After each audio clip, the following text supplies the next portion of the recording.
भारत के तीनों सेनाओं को खुली छूट। सेना तय करे तरीका, टाइम और टारगेट। आतंकवाद से निपटने के लिए कुछ भी करेगा। पाकिस्तान के भविष्य पर आखिरी फैसला। अब आतंकियों की बची खुची जमीन को भी मिट्टी में मिलाने का समय आ गया है। लगभग 1.5 घंटे तक चली बैठक में क्या क्या हुआ? आखिर क्यों पीएम मोदी ये कहते नजर आए कि आतंकवाद को कुचलना हमारा राष्ट्रीय संकल्प है? सेना को क्या करने की छूट दे दी है पीएम मोदी ने? आखिर तीनों सेनाओं को पीएम मोदी का क्या आदेश है? जी हां, केंद्र सरकार पूरी तरह एक्शन मोड में आ चुकी है। पीएम मोदी कह चुके हैं कि भारत की आत्मा पर हमला करने वालों को मिट्टी में मिला दिया जाएगा। इसके बाद से पूरे देश को आतंकवादियों और उनके आकाओं के खिलाफ कड़े एक्शन का इंतजार है। ऐसे में अब पाकिस्तान के सिंध और पंजाब में गृह युद्ध के पाले क्यों खींचे हैं? बैक टू बैक सारे सवालों के जवाब अगले कुछ मिनटों में आपके सामने होंगे। दरअसल पीएम मोदी ये कहते हैं कि आतंकवाद को करारा झटका देना हमारा राष्ट्रीय संकल्प है। हमें भारतीय सशस्त्र बलों की पेशेवर क्षमताओं पर पूरा भरोसा है। ऐसे में उन्होंने भारतीय सेना को अब खुली छूट दी है और कह दिया है कि आतंकवाद के खिलाफ कार्रवाई का तरीका, लक्ष्य और समय सेना को ही तय करना है। पीएम मोदी ने ये बात तीनों सेनाओं के प्रमुख एनएसए अजीत डोभाल, सीडीएस अनिल चौहान के साथ हाई लेवल मीटिंग में कही। अब लग रहा पाकिस्तान की उल्टी गिनती शुरू। 70 मिनट में सेना को फ्री हैंड दे दिया गुरु। राउंड द टेबल प्रधानमंत्री नरेंद्र मोदी, रक्षा मंत्री राजनाथ सिंह, एनएसए अजीत डोभाल, सीडीएस और सभी सशस्त्र बल प्रमुखों के साथ बैठक की अध्यक्षता करते हुए पीएम मोदी नजर आए। सूरज ढलने के बाद अचानक जब प्रधानमंत्री आवास में सरगर्मियां बढ़ी तो प्रधानमंत्री नरेंद्र मोदी ने रक्षा मंत्री Rajnath Singh, national security adviser Ajit Doval, chief of defence staff Anil Chauhan और तीनों सेनाओं के चीफ के साथ क्रूशियल मीटिंग की। प्रधानमंत्री आवास पर हुई इस बैठक में पाकिस्तान के खिलाफ फाइनल असॉल्ट की रणनीति पर चर्चा हुई। प्रधानमंत्री नरेंद्र मोदी ने आर्मी, नेवी, एयर चीफ से यह कह दिया कि भारत आतंकवाद के अड्डों को नेस्तनाबूद कर रहेगा। ये तय है। पहलगाम में निर्दोष हिंदुस्तानियों की हत्या करने वाले दहशतगर्द जहां भी छिपे हों, उनको पाकिस्तान ने जहां भी छिपा रखा हो वहां उन्हें चुन चुन कर मारा जाए, क्योंकि इसके लिए आकाश पाताल चाहे एक क्यों ना करना पड़े, कहीं भी घुसकर मारना क्यों ना पड़े, टारगेट जहां छिपा है वहां उसे खत्म करके ही दम लेना है।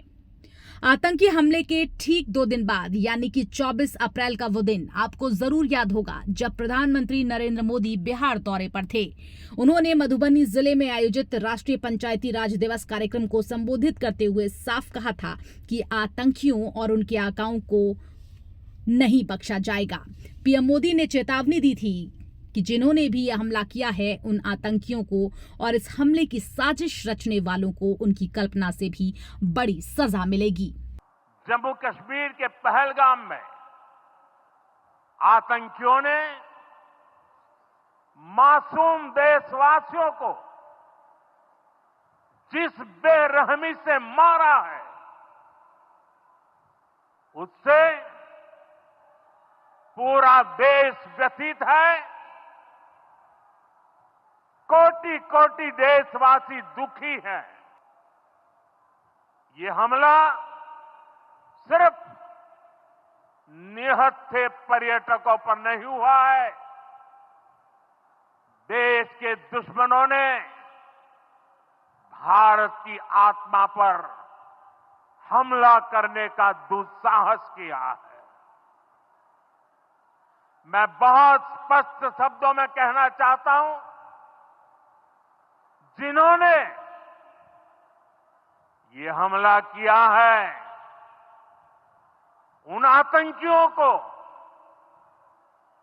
और इस हमले की साजिश रचने वालों को उनकी कल्पना से भी बड़ी सजा मिलेगी। सजा मिलकर के रहेगी। अब आतंकियों की बची खुची जमीन को भी मिट्टी में मिलाने का समय आ गया है।